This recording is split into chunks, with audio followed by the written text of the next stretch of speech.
हाय good morning everyone. LNT chemistry classes में आप सबका स्वागत है।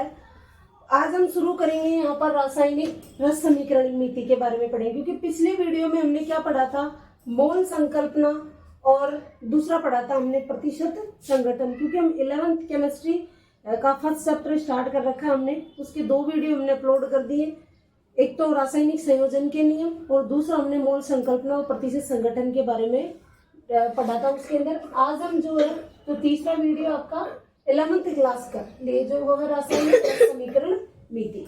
देखो, कोई भी रासायनिक अभिक्रिया होती है उसकी रासायनिक रस समीकरण नीति क्या होती है, तो किसी भी संतुलित रासायनिक अभिक्रिया में उस अभिक्रिया में भाग लेने वाले क्रियाकारकों के मध्य आपस में तथा क्रियाकारक और उत्पाद के मध्य मात्रात्मक संबंधों को बताने वाला जो फिनोमेना है वह ही क्या कहलाता है आपको, रासायनिक रस समीकरण नीति या केमिकल स्टोइकियोमेट्री। क्या कहा मैंने, संतुलित रासायनिक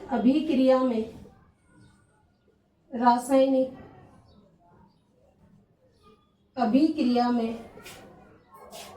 क्रियाकारकों के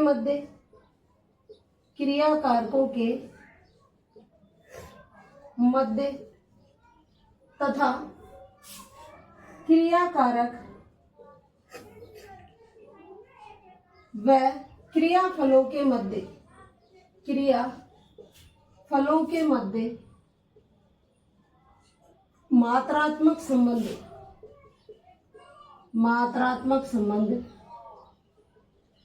अब मात्रात्मक संबंध किसके रेस्पेक्ट में हो सकता है, मोल के संबंध में हो सकता है, आयतन के संदर्भ में हो सकता है आपका, ठीक है, अणुओं की संख्या के संदर्भ में हो सकता है, तो किसी भी संदर्भ में हो सकता है मात्रात्मक संबंध। किस संबंध में, मोल्स, आयतन, द्रव्यमान आदि, ठीक है, के मध्य मात्रात्मक संबंध बताने वाला फिनोमेना क्या कहलाता है आपका, रासायनिक रस समीकरण नीति या केमिकल स्टोइकियोमेट्री। यानी अभिक्रिया केमिकल रिएक्शन के अंदर रिएक्टेंट और प्रोडक्ट के बीच में क्वांटिटेटिव जो रिलेशन बताती है, जो फिनोमेना क्वांटिटेटिव रिलेशनशिप बताता है, वही फिनोमेना क्या कहलाता है, रासायनिक रस समीकरण नीति। तो समझ में आ रहा है कुछ। अभी हम एक रिएक्शन लेंगे, उसके माध्यम से तो आपको अच्छे से समझ में आ जाएगा कि किसी भी अभिक्रिया की रासायनिक रस समीकरण नीति है, उससे हमें किस किस बारे में जानकारी मिलती है। जो रस समीकरण नीति यानी स्टोइकियोमेट्री जो शब्द है वो 2 शब्दों से मिलकर बना हुआ है। स्टोइकियोमेट्री शब्द 2 शब्दों से मिलकर बना हुआ है। कौन कौन से, स्टोइकियोमेट्री शब्द 2 शब्दों से मिलकर बना है, स्टोइकियोन और दूसरा है आपका मैट्रोन, ठीक है। स्टोइकियोन का मतलब तो क्या है, तत्व, और मैट्रोन का अर्थ क्या है, मापन। यानी तत्व का मापन ही क्या कहलाता है आपका, रस समीकरण नीति या स्टोइकियोमेट्री। स्टोइकियोमेट्री 2 शब्दों से मिलकर बना, स्टोइकियोन प्लस मैट्रोन। स्टोइकियोन का अर्थ होता है तत्व और मैट्रोन का अर्थ होता है यहाँ पर मापन। अर्थात स्टोइकियोमेट्री का मतलब क्या है, तत्व का मापन। परिभाषा के तौर पे कैसे बताओगे, एक संतुलित रासायनिक अभिक्रिया। देखो इस शब्द पे जोर देना, अभिक्रिया कैसी होनी चाहिए, संतुलित, ठीक है। दूसरा, क्रियाकारक उनके मध्य आपस में और क्रियाफलों के बीच में कौन सा रिलेशनशिप बताती है, मात्रात्मक संबंध को बताती है। तो एक बार इसका स्क्रीनशॉट ले लो, फिर मैं आपको एक रिएक्शन के माध्यम से जो है किसी भी अभिक्रिया की रस समीकरण नीति के बारे में बताने की कोशिश करती हूँ। फटाफट से स्क्रीनशॉट ले लो, ठीक है। स्क्रीनशॉट ले लिया, ठीक है। अब हम जो है क्या करते हैं, एक अभिक्रिया के माध्यम से इसको समझने की कोशिश करते हैं।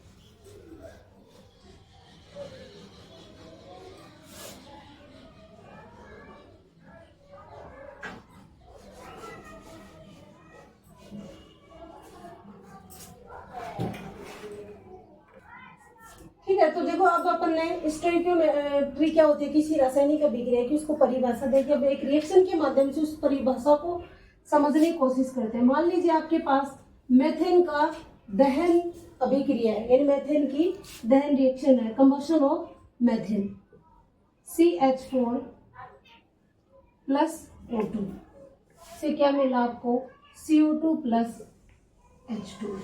एक रासायनिक अभिक्रिया दे दी। इसकी स्टोइकियोमेट्री तभी बता पाओगे आप जब ये क्या होगी, सबसे पहले तो ये अभिक्रिया क्या होनी चाहिए आपकी, संतुलित।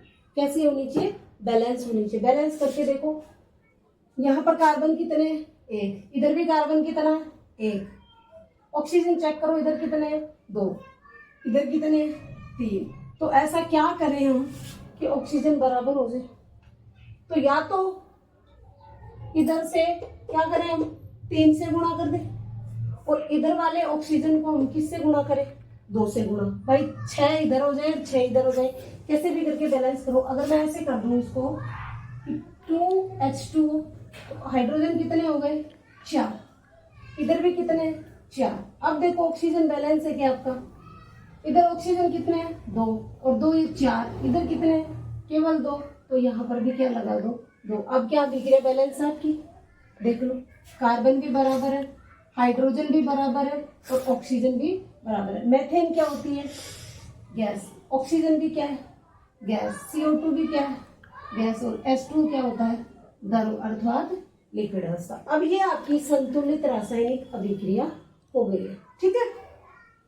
अब इस अभिक्रिया से आपको क्या क्या जानकारी मिलती है, देखो, मात्रात्मक संबंध देखना हमें क्रिया कारकों के मध्य भी और उत्पाद के मध्य भी। देखो इधर, अगर मैं सबसे पहले अणु की संख्या के बारे में बात करूं, अणु कितने अणु है मेथेन के, 1 अणु। ऑक्सीजन के कितने अणु हैं, 2 अणु। CO2 का कितना अणु बन रहा है, 1 अणु। और H2O के कितने अणु बन रहे हैं, 2। ये हमने कुछ भी नहीं किया, केवल इस अभिक्रिया को देख करके ही पता लगाया है कि 1 अणु मेथेन का, 2 अणु ऑक्सीजन के आपस में सहयोग करेंगे, और 1 अणु CO2 और 2 अणु किसके देंगे, H2O के। दूसरी चीज, अगर मैं ये कहूं कि हमें मोल्स के रेस्पेक्ट में इसमें रिलेशन देखना है, तो मेथेन का 1 मोल, ऑक्सीजन के 2 मोल, CO2 के कितने, 1 मोल, H2O के कितने, 2। ठीक है। अगर मैं ये कहूं इसकी ग्राम में मात्रा देखूं, यानी द्रव्यमान में द्रव्यमान के रेस्पेक्ट में देखूं, तो देखो द्रव्यमान के संबंध में मात्रात्मक रिलेशनशिप देखें, तो द्रव्यमान के संबंध में मात्रात्मक संबंध तभी देख पाओगे जब आपको इसका किसी अणु का जो द्रव्यमान है, मोलर द्रव्यमान है, वो निकालना आएगा आपको। तो जैसे मेथेन है, मेथेन का मोलर द्रव्यमान कितना होता है, 12 प्लस 4, 12 प्लस कितना हो गया 4 बराबर कितना है 16। एक ऑक्सीजन का कितना होता है 16, ऑक्सीजन कितने हो गए 2 दूनी 4, तो कितना हो गया 64। CO2 का 16 दूनी 32, 32 प्लस 12 कितना हो गया इसका 44। H2 का 1 H2 का 18, 2 का कितना हो गया 36। तो हम क्या लिख सकते हैं कि 16 ग्राम मेथेन, 64 ग्राम ऑक्सीजन, 44 ग्राम क्या है CO2 और 36 ग्राम क्या आपका H2।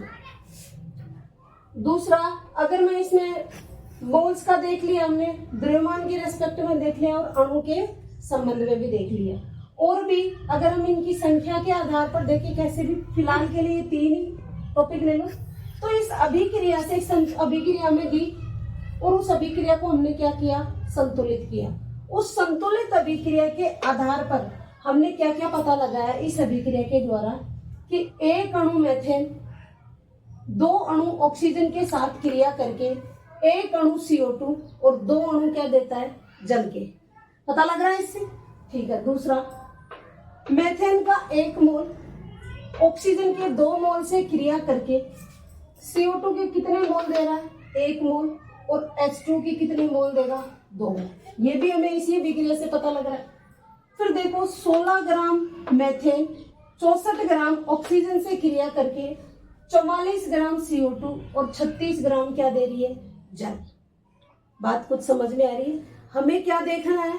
रासायनिक रस समीकरण नीति के माध्यम से क्रिया कारकों के मध्य आपस में और क्रिया कारक और क्रियाफल रिएक्टेंट और प्रोडक्ट के बीच में क्वांटिटेटिव रिलेशनशिप अर्थात मात्रात्मक संबंध को चेक करना था। तो ये मात्रात्मक संबंध हमें इस संतुलित रासायनिक अभिक्रिया से पता लगता है। तो ये जो सारी जानकारी हमें जो बताती है, बताने वाला जो फिनोमेना है, वही क्या कहलाती है? आपकी रासायनिक रस समीकरण नीति। एक बार इसका स्क्रीनशॉट ले लो, फिर हम नेक्स्ट रिएक्शन लेते हैं, दूसरा एग्जांपल लेते हैं, फिर उस एग्जांपल के लिए भी हम उसकी स्टोइकियोमेट्री चेक करते हैं। एक और चीज इससे हमें एक बात और पता लग रही है, हम ये भी बता सकते हैं इस अभिक्रिया को देख करके कि इसमें क्रिया कारक कौन है और उत्पाद कौन है। अर्थात मैं ये कहूँ कि इस अभिक्रिया से हमें ये भी पता लग रहा है कि क्रिया कारक कौन है यहाँ पर, CH4 मेथेन, और दूसरा कौन है आपके पास, ऑक्सीजन O2। ये तो क्या है? क्रिया कारक। उत्पाद कौन है आपके पास, यानी क्रियाफल कौन है? क्रियाफल कौन है आपके पास, CO2, और दूसरा कौन है आपके पास, H2। बात समझ में आ रही? इस अभिक्रिया के इसके जो स्टोइकियोमेट्री है उसको आप स्क्रीनशॉट ले लीजिए, फिर हम दूसरा एग्जांपल लेते हैं, उसके माध्यम से और भी ज्यादा क्लियर हो जाएगा। ठीक है, फटाफट स्क्रीनशॉट ले लो।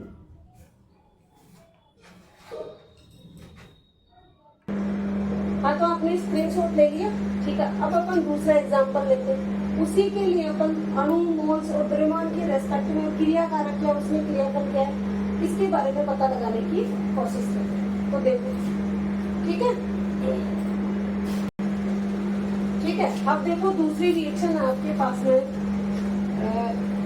कार्बन प्लस O2 मिलकर के क्या बनाते हैं, CO2। ये आपको एक रासायनिक अभिक्रिया दे दी गई और कहा गया इस अभिक्रिया की स्टोइकियोमेट्री क्या है, रासायनिक स्टोइकियोमेट्री क्या है, यानी उससे आपको क्या क्या पता लगता है। तो इधर ध्यान दो, सबसे पहले तो इस अभिक्रिया को क्या करेंगे अपन, संतुलित। देखो इधर बैलेंस है क्या, एक ही कार्बन, इधर भी एक कार्बन, ऑक्सीजन के 2 परमाणु है, इधर भी कितने, 2, तो संतुलित है। ठीक, कार्बन कौन सी अवस्था में होता है, सॉलिड स्टेट में, और तो कौन सी अवस्था में होती है, गैस में, और CO2 भी क्या है, गैस। ये हमने संतुलित रासायनिक अभिक्रिया लिख ली। अब देखो इस अभिक्रिया से हमें क्या क्या पता लग रहा है, चेक करो कितने अणु है। भाई ये अणु नहीं है, यहाँ पर तत्व रूप में, ठीक है, तो अणु वाला ऑप्शन जो आप छोड़ दो, इसको जो है ही नहीं उसमें उसको मत लिखो। देखो कार्बन का कितना मोल है, 1, ऑक्सीजन के कितने मोल है, 1, CO2 के कितने मोल है, 1, यानी 1 मोल कार्बन और 1 मोल ही क्या है आपके पास में, ऑक्सीजन। उससे क्या बन रहा है आपके पास, 1 मोल CO2। ठीक है, अब हम दूसरी अभिक्रिया भी लेंगे, ये छोटी अभिक्रिया है, उसमें थोड़ा सा हाँ, ये किसी के ये डाउट हो कि ये एक एक कहाँ से आ रहा है, तो ध्यान रखना जो भी रिएक्शन होगी उसमें क्रिया कारक और जो उत्पाद होते हैं उनके आगे कुछ नंबर्स लिखे हुए होते हैं। ठीक है, वो नंबर्स ही क्या है, आपकी स्टोइकियोमेट्रिक गुणांक। क्या है आपके स्टोइकियोमेट्रिक गुणांक।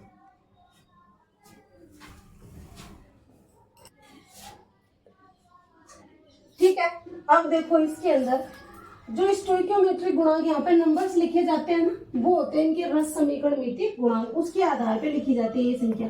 कितने अंक लिखे हुए हैं, जहां पर कुछ नहीं लिखा होता उसका मतलब कितना होता है, 1। तो 1 मोल कार्बन, 1 मोल ऑक्सीजन आपस में सहयोग करके 1 मोल क्या देते हैं, CO2। पता लग रहा है।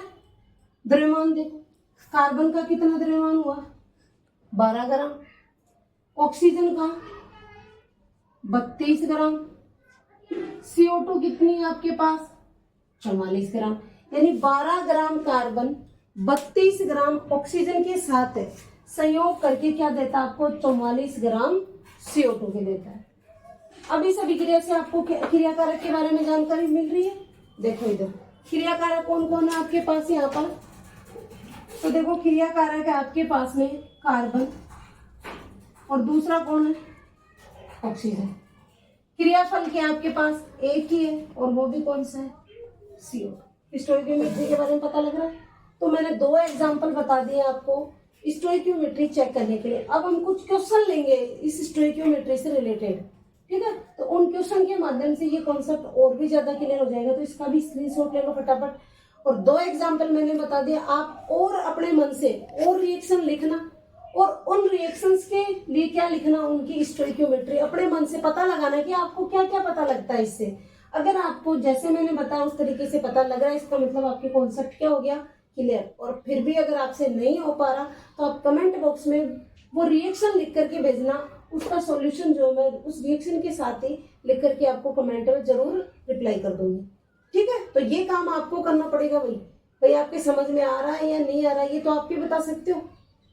फिलहाल के लिए इसका स्क्रीनशॉट लो, फिर हम कुछ क्वेश्चन सोल्व करते हैं इधर, ठीक है। स्क्रीनशॉट ले लिया आपने, अब अपन क्वेश्चन लेते हैं।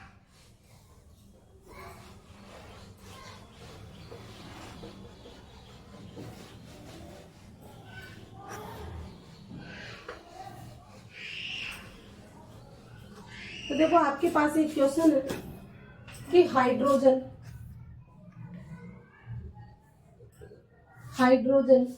H2 तथा N2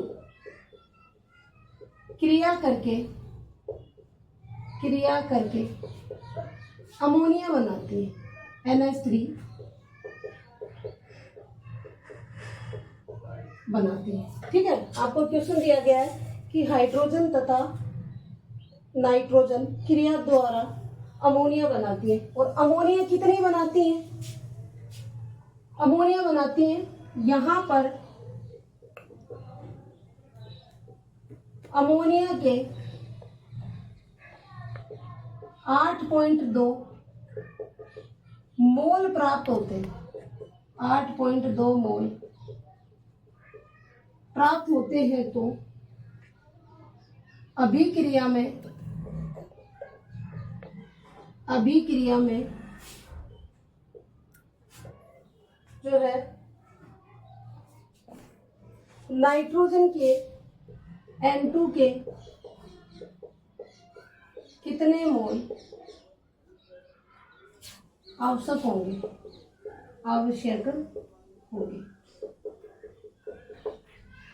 क्वेश्चन दोबारा देख लो। हाइड्रोजन तथा नाइट्रोजन क्रिया करके क्या बनाते हैं, अमोनिया का निर्माण करते हैं। जो अमोनिया बन रही है वो कितनी बन रही है, उसके कितने मोल प्राप्त होते हैं, 8.2 मोल। पूछ क्या रहा है, अभिक्रिया में नाइट्रोजन के कितने मोल आवश्यक होंगे, यानी कि 8.2 मोल अमोनिया को बनाने के लिए नाइट्रोजन के मोल कितने आवश्यक होंगे। अब इसके लिए अगर आपको स्टोइकियोमेट्री आती है तो ये क्वेश्चन करने में आपको 2 सेकंड नहीं लगेंगे। कैसे, पहले तो आप देखो अभिक्रिया को लिखने की कोशिश करो। आपको इससे पता लग रहा है कि H2 क्रिया करेगा किससे, N2 से, ठीक है। और बनेगा क्या हमारे पास, अमोनिया। पहले तो इस अभिक्रिया को क्या कर लो, संतुलित करो। नाइट्रोजन के कितने परमाणु है, 2, इधर कितना है, 1, तो बैलेंस करो, 2 हो गए।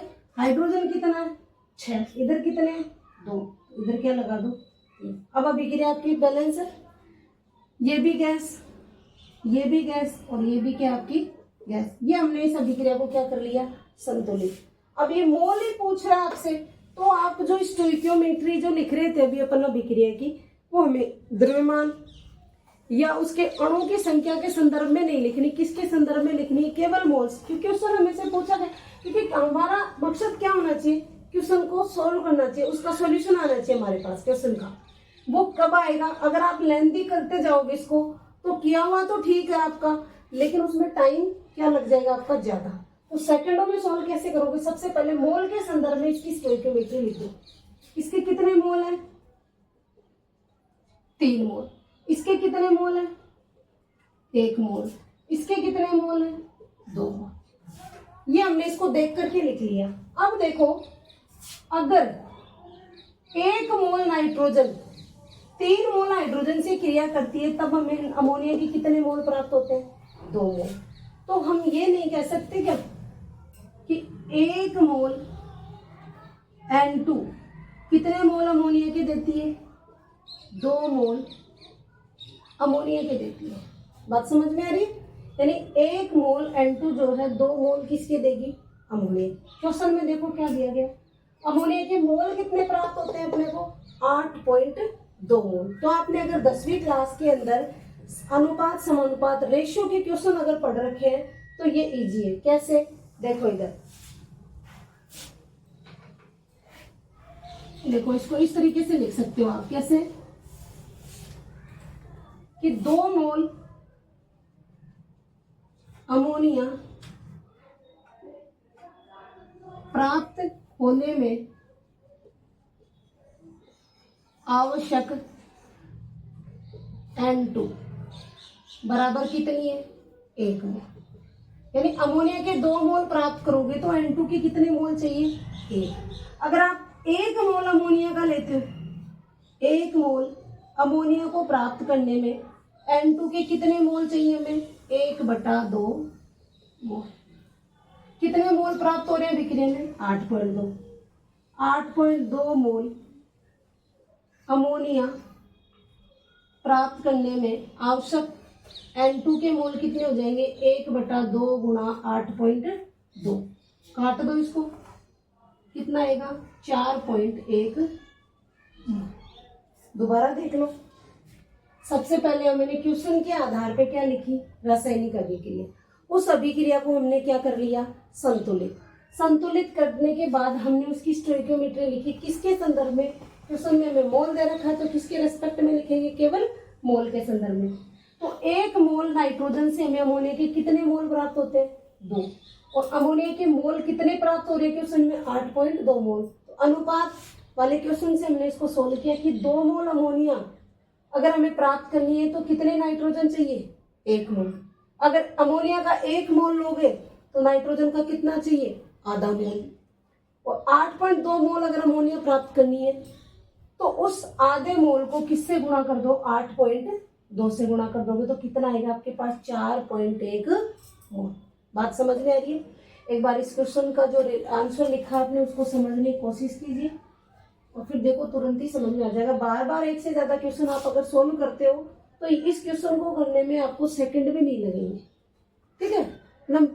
कुछ ही सेकंड में आप क्वेश्चन को सोल्व कर दोगे और अपना टाइम भी बचा लोगे। और अगर आपको नहीं आती स्टोइकियोमेट्री तो कितना ही टाइम लगा लो, आपसे क्वेश्चन आसानी से सोल्व नहीं और होगा भी तो मैक्सिमम टाइम आपका खर्च हो जाएगा यहीं पर, ठीक है। तो किस तरीके से क्वेश्चन को अपने को फास्टली, क्योंकि नीट में, जेई में जो क्वेश्चन कॉम्पिटिटिव एग्जाम है तो उनमें टाइम मैनेजमेंट बहुत जरूरी होता है। तो वो तभी होगा जब आप क्वेश्चन प्रैक्टिस ज्यादा से ज्यादा करोगे। तो कुछ क्वेश्चन तो मैं सोल्व करवा देती हूँ और कुछ अपने हिसाब से करना आप, ठीक है। और नहीं आते हैं तो फिर मेरे पास कमेंट लिख के भेजें। तो इसका स्क्रीनशॉट ले लो, हम एक नेक्स्ट क्वेश्चन और लेते हैं।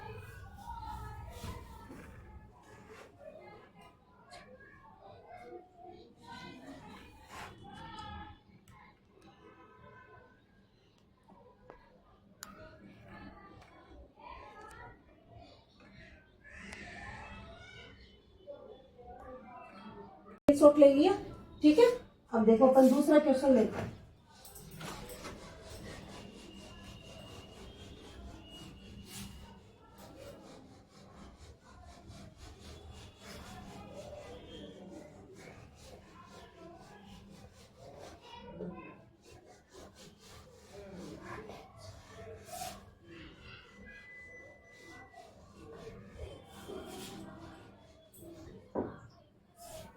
तो भाई नेक्स्ट क्वेश्चन आपका,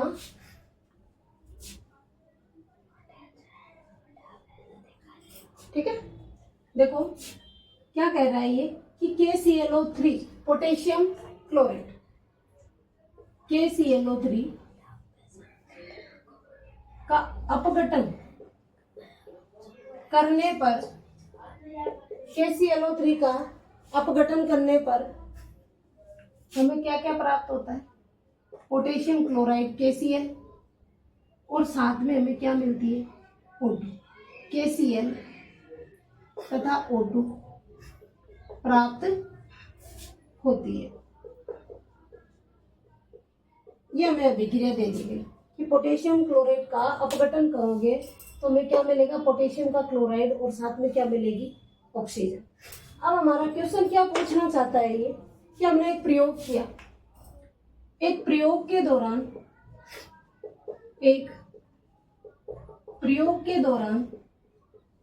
यदि 2.4 मोल O2 आवश्यक है, एक प्रयोग के दौरान यदि 2.4 मोल ऑक्सीजन आवश्यक हो तो बताइए कि कितने ग्राम KClO3 अपघटित हुआ, कितने ग्राम KClO3 अपघटित हुआ। देखो क्वेश्चन थोड़ा सा लेंदी है, लैंग्वेज भी थोड़ी इसलिए, लेकिन इसको 2 बार पढ़ोगे तो आंसर भी समझ में आ जाएगा और क्वेश्चन भी समझ में आ जाएगा। देखो कैसे होता है, क्या कह रहा है, KClO3 का अपघटन कर रहे हैं और उस समय क्या मिल रहा है, पोटेशियम क्लोराइड KCl और ऑक्सीजन। पहले तो इस अभिक्रिया को लिख लो, जब लिखोगे तभी इसका आंसर कर पाओगे। KClO3 का अपघटन कर रहे हो तो मिल रहा है आपको KCl प्लस O2। ये स्टोइकियोमेट्री का क्वेश्चन है। तो सबसे पहले हमें अभिक्रिया को क्या करना पड़ेगा, संतुलित। तो करो अभिक्रिया को संतुलित। कैसे, पोटेशियम के कितने परमाणु, एक, इधर भी एक है, क्लोरीन एक, इधर भी एक, ऑक्सीजन इधर 3 है, इधर कितने। तो ऐसा क्या करें, इसको या तो 2 से गुणा करो और इसको किससे कर दो, 3 से। तो 3 दूनी 6 और 2 3 6 हो जाएंगे। चेक करके देख लो, 2 और इसको किससे कर दो। अब ऑक्सीजन उधर भी 6 है, इधर भी कितने, 6 ऑक्सीजन। पोटेशियम इधर 2 है, इधर 1 है, क्लोरीन इधर 2 है और इधर कितना, 1। तो उसके लिए इसको भी क्या कर दो, 2 से गुणा। अब देखो हमने जो ये नंबर लिखे हैं ना, 2 2 3, ये क्या है, रस समीकरण मिति गुणांक, यानी जो भी क्रिया कारक या उत्पाद है हमारे पास, उनके आगे जो नंबर्स लिखे जाते हैं वो क्या बताते हैं, उस अभिक्रिया के अंदर उन क्रिया कारक और उत्पादों के रस समीकरण मिति गुणांक के बारे में बताते हैं। अब हमें किसके रेस्पेक्ट में क्वेश्चन पूछा गया है, मोल के संदर्भ में। तो पहले मोल के रेस्पेक्ट में इस अभिक्रिया की क्या लिख लो, रस समीकरण मिति लिखो भाई। कितने मोल है इसके, 2 मोल। कितने मोल है इसके, पोटेशियम क्लोराइड के 2 मोल। ऑक्सीजन के कितने मोल है, 3। ठीक है, ऑक्सीजन कितनी जरूरी है, 2.4 मोल। 2.4 मोल आवश्यक हमें। तो अगर 2.4 मोल ऑक्सीजन चाहिए तो उस मोल के लिए कितने KClO3 का अपघटन होता है। पहले तो हम इसके मोल ज्ञात कर लेंगे इतने मोल के लिए, फिर उसको मोल अवधारणा के आधार पर किस में बदल लेंगे, ग्राम के अंदर चेंज कर लेंगे। उसमें ट्रिक बताई थी तुम्हें मोल कॉन्सेप्ट में, पहले इसको देखो आप। देखो अगर हम ऑक्सीजन के कितने मोल लेते हैं, 3 मोल। 3 मोल O2 से 2 मोल KClO3 के प्राप्त होते हैं। ठीक है, 1 मोल, वही जो पीछे क्वेश्चन सॉल्व किया था ना हमने अनुपात वाला, वही तरीका है। 1 मोल O2 से KClO3 के कितने मोल जरूरी होंगे हमें, 2/3 मोल KClO3। ठीक है, इसके मोल कितने जरूरी हैं, 2.4 मोल। देखो इसको किसके हैं, ये ऑक्सीजन के। 2.4 मोल O2 से कितने मोल KClO3 अपघटित होगा, तो 2.3 गुणा 2.4 मोल KClO3। काटो कितना आता है आपके पास, तो देखो इससे काटोगे इसको तो अपने पास क्या आएगा, 0.8। कितना आएगा, क्योंकि 3 अट्ठे क्या होते हैं, 24, दशमलव पहले लिख दिए।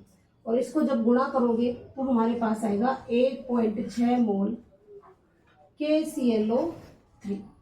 तो हमें 2.4 मोल ऑक्सीजन के लिए 1.6 मोल KClO3 का अपघटन करना पड़ेगा। यदि हमारे प्रयोग में इतने मोल ऑक्सीजन जरूरी काम में ली गई है तो कितने मोल KClO3 अपघटित हुआ होगा, 1.6 मोल। लेकिन अभी हमारा आंसर नहीं आया, क्योंकि क्वेश्चन में पूछ क्या रहा है हमसे, वो क्या पूछ रहा है, ग्राम में मात्रा पूछ रहा है। अब जो मोल कॉन्सेप्ट जब तुम्हें पढ़ाई थी तो एक ट्रिक बताई थी तुम्हें, कौन सी थी? फटाफट बोलो। देखो मैं शॉर्ट में लिख के बता देती हूँ। इधर एक ट्रिक थी कि मोल बराबर क्या होता है, मोल बराबर ग्राम में भार बटे क्या था, अणु भार, यही था। और ग्राम में भार ज्ञात करना हो तो क्या करना पड़ेगा, ग्राम में भार बराबर क्या हो जाएगा, मोल गुणा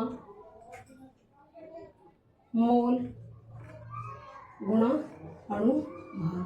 यानी मोल को किससे गुणा कर दे, अणु भार से, तो हमारे पास किस में मात्रा आ जाएगी, ग्राम में मात्रा। मैं इधर नोट डाउन कर देती हूँ इसको इधर की साइड में, कि मोल बराबर ग्राम में भार बटे अणु भार। KClO3 का अणु भार कितना होता है पहले तो मुझे ये बताओ। तो मोल तो आपके पास कितने आ रहे हैं, 1.6। ग्राम में भार आपसे पूछा गया, ग्राम। अणु भार लिखो भाई, KClO3 का अणु भार कितना होता है। तो देखो इधर मैं साइड में निकाल के बता देती हूँ, ठीक है। तो देखो पहले हम KClO3 का अणु भार पता लगाते हैं, कैसे ज्ञात करते हैं। तो इधर देखो KClO3 का अणु भार, KClO3 का अणु भार कैसे, K का ग्राम में भार प्लस Cl का प्लस एक ऑक्सीजन का गुणा में क्या लिखोगे, 3। पोटेशियम का कितना लेते हैं हम, 39। क्लोरीन का कितना लेते हैं, 35.5 प्लस एक ऑक्सीजन का 16 और गुणा में कितना हो गया, 3। तो काउंट कर लो कितना होता है, 39 प्लस 35.5 प्लस 16 3 48। अब चेक कर लो कितना, ये 40 और 40 80, 80 8 88, 88 के अंदर 2 और ऐड कर दो, कितने हो गए 90, 90 और 32, तो 9 3 12, 122.5 हो गया। कितना आया, 122.5 ग्राम पर मोल। तो KClO3 का अणुभार जो हमारे पास कितना आता है, 122.5 ग्राम पर मोल के अंदर आ गया, ठीक है। अब देखो ग्राम में भार बराबर क्या आ जाएगा, 1.6 गुणा 122.5 कितना आएगा भाई, फटाफट से गुणा करके बता दो, जल्दी करो।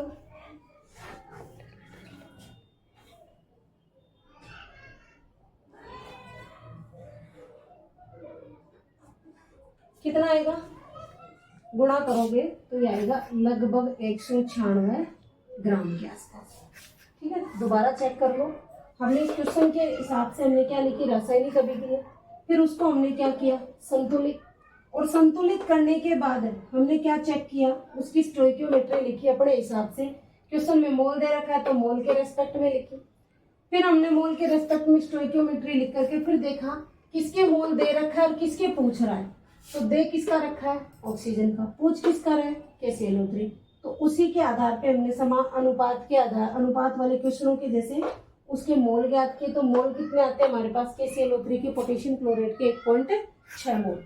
फिर उन मोल को हमने जो मोल कॉन्सेप्ट में जो ट्रिक बताई थी हमने, क्या, मोल बराबर ग्राम में भार बटे अणु भार, उससे हमने क्या निकाल लिया, मोल को किस में बदल दिया, ग्राम के अंदर। तो कितना आता है, 196 ग्राम, यानी कि 2.4 मोल ऑक्सीजन यदि किसी प्रयोग में आवश्यक हो रही है पोटेशियम क्लोराइड के अपघटन अभिक्रिया में, तो KClO3 की कितने ग्राम जरूरी है हमें, 196 ग्राम। क्वेश्चन को देख लो, आंसर को समझ लो, उसके बाद इसका स्क्रीनशॉट ले लो।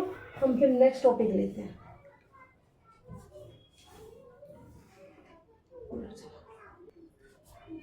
हाँ, तो आपने स्क्रीनशॉट ले लिया, ठीक है। अब अपन दूसरा टॉपिक स्टार्ट करते हैं। यहाँ पर विलयनों में अभिक्रियाएं, यानी कुछ प्रयोगशाला में जो भी अभिक्रियाएं होती है वो किसके अंदर होती है, विलयन के अंदर। तो उन अभिक्रिया में जो पदार्थ आप काम में ले रहे हो उसकी मात्रा को, उसकी सांद्रता को व्यक्त करने की कई मेथड है। उन मेथड्स के बारे में हम पढ़ेंगे, जैसे मोलरता के रूप में, नॉर्मलता के रूप में, मोल भिन्न के रूप में, भार प्रतिशतता के रूप में, मोललता के रूप में यानी मोलेलिटी, मोलरिटी, नॉर्मेलिटी, फॉर्मेलिटी आदि जो मोल फ्रैक्शन है इनके बारे में आज अपन स्टडी करेंगे। ठीक है, तो देखो ठीक है। अब दूसरा टॉपिक अपना विलयनों में अभिक्रिया। विलयनों में अभिक्रिया, विलयनों में अभिक्रिया। तो देखो जितने भी अभिक्रियाएं होती है लेबोरेटरी के अंदर, उन अभिक्रियाओं के अंदर पदार्थ की सांद्रता को व्यक्त करने के लिए कई सारे मेथड है। जैसे देखो कुछ मेथड्स में बताती हूँ। मोलरता, मोललता, नॉर्मलता, ठीक है, नॉर्मलता, भार प्रतिशतता, भार प्रतिशतता, और एक आपकी मोल। इसके अलावा अदर मेथड भी है, लेकिन आपके सिलेबस में सिर्फ यही है जो एनसीईआरटी और आरबीएससी और एनसीईआरटी, ठीक है, एनसीईआरटी और राजस्थान बोर्ड के जो 11th केमिस्ट्री है उसके लिए तो ये 5 टॉपिक है, और जो आपकी एग्रीकल्चर है उसमें केवल ये 3 ही टॉपिक है। जो कृषि रसायन है उसके अंदर केवल 3 ही टॉपिक दे रखे हैं, मोलरता, मोललता और नॉर्मलता। कोई नहीं दिक्कत है, जो एग्रीकल्चर वाले हैं वो भी इन दोनों के बारे में स्टडी कर सकते हैं, क्योंकि आगे कॉम्पिटिटिव एग्जाम अगर कोई भी देते हो तो उनके अंदर ये सारे काम आपके आएंगे। नुकसान नहीं है, फायदा ही है। तो देखो सबसे पहले हम लेते हैं आज मोलरता के बारे में, कि मोलरता क्या चीज है उसके बारे में स्टडी करते हैं। पहले आप इनके नाम नोट कर लो।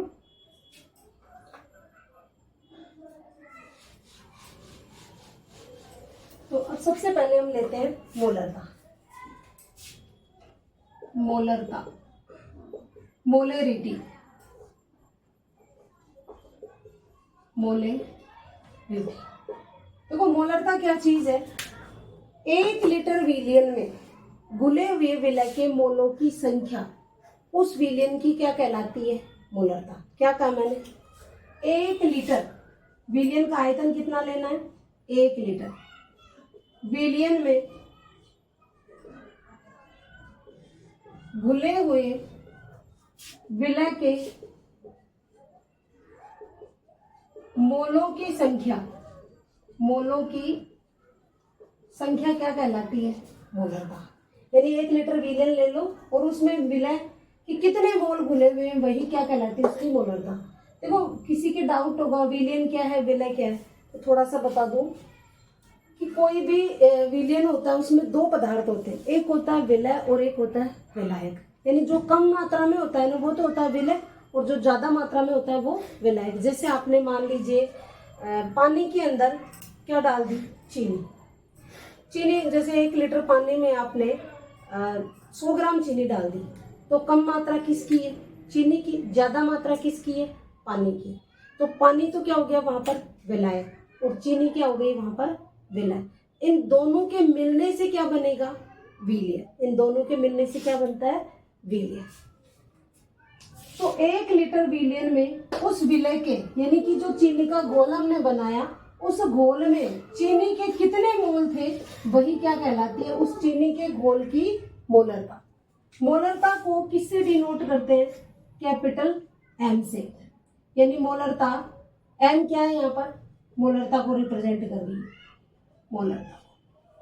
ठीक है, फॉर्मूले के रूप में कैसे लिख सकते हो आप, मोलरता बराबर, मोलरता बराबर विलय के मोल, विलय के मोल अपोन में विलयन का आयतन, विलयन का आयतन लीटर में।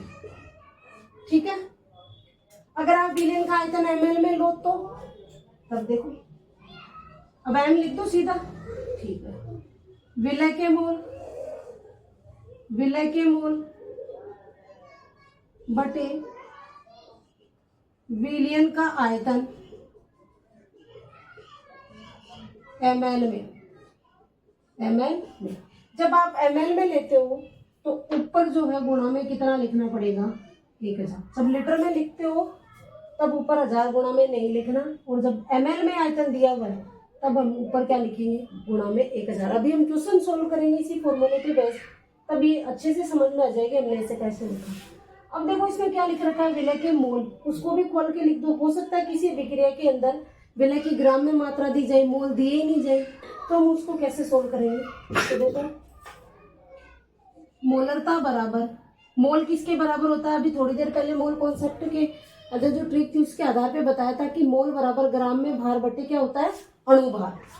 तो विलय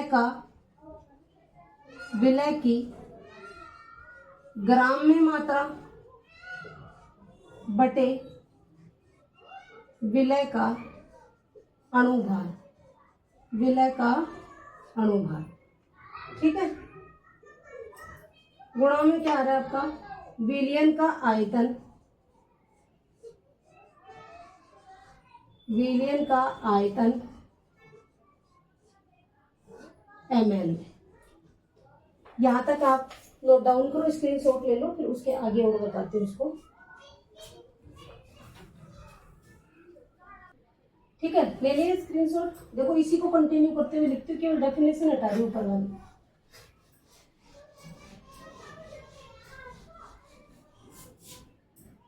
यदि हम क्या लें, विलयन के अंदर विलय को तो ए माने और विलय को क्या माने, बी। यदि विलयन में विलय तो क्या हो, ए, और विलय क्या हो, बी, ठीक है। दो कंपोनेंट थे, दो अवयव थे, ए और बी। ए तो किसका काम कर रहा है, विलय का, और बी किसका काम करेगा, विलय का। बात समझ में आ रही है। तो देखो भार जो होता है उसको डिनोट करते हैं हम किससे, डब्ल्यू से।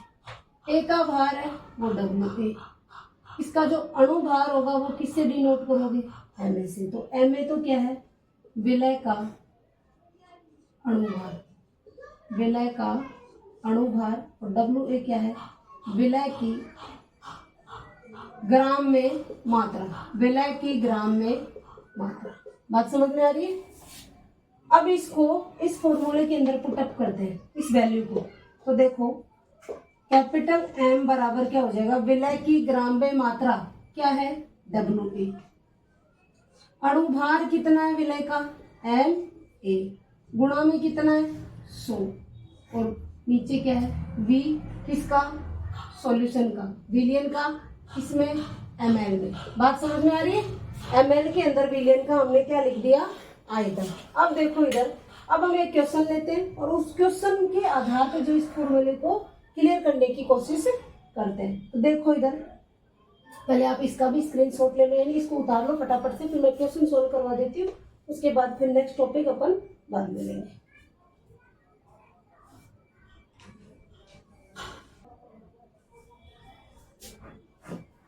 ले लिया आपने, अब मैं क्वेश्चन सोल्व करवाती हूँ। ये फॉर्मूला रखते हैं, बाकी हटा देते हैं।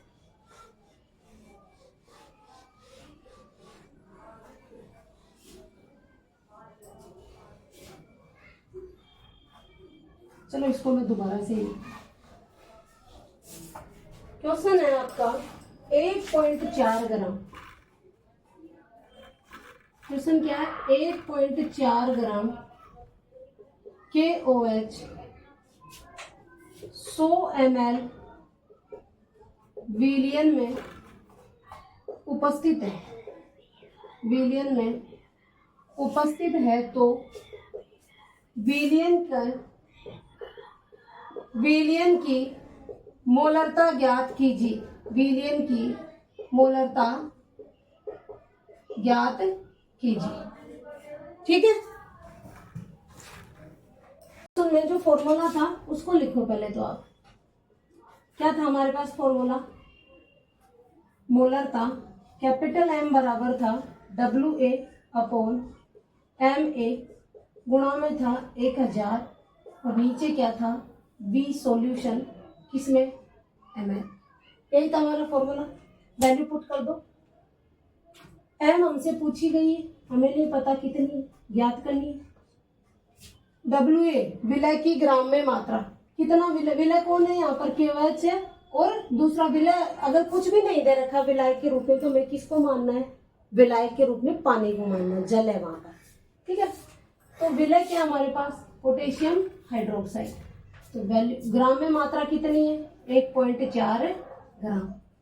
अब KOH का अणुभार कितना होता है, तो उसी मेथड से निकालो इसको भी। तो देखो KOH का अणुभार, इसमें K के लिए कितना लिखोगे, 39। ऑक्सीजन के लिए कितना लिखोगे, 16। हाइड्रोजन के कितना लिखोगे, 1। 40 और 1 50 और 6 कितने हो गए, 56 ग्राम पर मोल। अणुभार का जो यूनिट होती है, जो इकाई होती है, वो क्या होती है, ग्राम पर मोल होती है, 56 ग्राम पर मोल। तो 1.4 MA की वैल्यू कितनी आ गई हमारे पास, 56 ग्राम पर मोल, ठीक है। गुणा में क्या लिखना है, 1000। क्यों लिखा हमने 1000, क्योंकि हमारे पास जो विलयन का आयतन दे रखा है वो किस में दे रखा है, ml में। तो विलयन का आयतन कितना है, 100 ml। अब बस हमारा क्वेश्चन सोल्व हो गया, वैल्यू पुट कर दी हमने, करो सो, काट दो। 1 दशमलव हटाओगे, 0 कहाँ जाएगी, नीचे। 0 से 0 कैंसिल, इस 0 से ये 0 कैंसिल, 14 एकम 14, और कितनी बार गया, 4 बार, अर्थात कैपिटल M बराबर आ गया 1/4, अर्थात 0.25 M। कितने मोलरता आ गए हमारे पास, बात समझ में आ रही। ये क्वेश्चन था हमारा मोलरता पे बेस्ड। और भी क्वेश्चन सोल्व करेंगे जो हम नेक्स्ट वीडियो के अंदर लेंगे, ठीक है। आज के लिए इतना ही है, क्योंकि फिर ज्यादा हो जाएगा आपके लिए, क्योंकि सारी मेथड है, उनमें मतलब टाइम भी ज्यादा लगेगा, क्योंकि हमें केवल फॉर्मेलिटी पूरी नहीं करनी, एग्जाम्पल साथ लेकर के उस टॉपिक को क्लियर करेंगे, ताकि उससे कहीं से भी कोई भी क्वेश्चन आ जाए, आपसे वो क्वेश्चन छूटे नहीं। और दूसरी शर्त ये है कि क्वेश्चन छूटे नहीं, ये तो है ही, साथ में वो क्वेश्चन जो आपका सेकंडों में भी सोल्व होना चाहिए। लेकिन प्रैक्टिस क्या बनाती है, आपको परफेक्ट बनाती है, तो प्रैक्टिस आपको ही करनी है, और भी क्वेश्चन ढूंढना और इन सारे क्वेश्चंस को सोल्व करना जो मैंने लिखवाए दोनों टॉपिक से रिलेटेड, और अपने मन से करना। अब नेक्स्ट वीडियो भी मैं जल्दी डाल दूंगी, तो उसमें और भी क्वेश्चन सॉल्व करूंगी, और आपको जो भी क्वेश्चन मिलने आपसे सोल्व हो जाता है, अच्छी बात है, नहीं होता है तो आप मुझे तुरंत जो है कमेंट में लिख करके भेजना, ठीक है। तो जल्दी नेक्स्ट वीडियो अपलोड करेंगे, तब तक के लिए धन्यवाद। अगर आपको वीडियो अच्छी लगी हो तो इसे लाइक करो, और ज्यादा से ज्यादा लोगों को शेयर कीजिए, ताकि और लोगों को इसका फायदा मिले, और चैनल को सब्सक्राइब भी कीजिए, क्योंकि आपके सब्सक्राइब करने से और लाइक करने से हमें क्या मिलता है, बूस्ट मिलता है, और हमें भी ये लगता है कि हाँ, बच्चों को क्या इस चीज की रिक्वायरमेंट है, तो हम और भी ज्यादा मतलब उत्सुक होकर के वीडियो अपलोड करें, और भी ज्यादा मैटर, यानी ज्यादा से ज्यादा एग्जाम्पल के साथ आपको और भी मैटर प्रोवाइड करवाएं। तो उसके लिए आप क्या करो, चैनल को जल्दी सब्सक्राइब करो और इस वीडियो को शेयर करो, ताकि ज्यादा से ज्यादा लोग इसका फायदा उठा सके, ठीक है।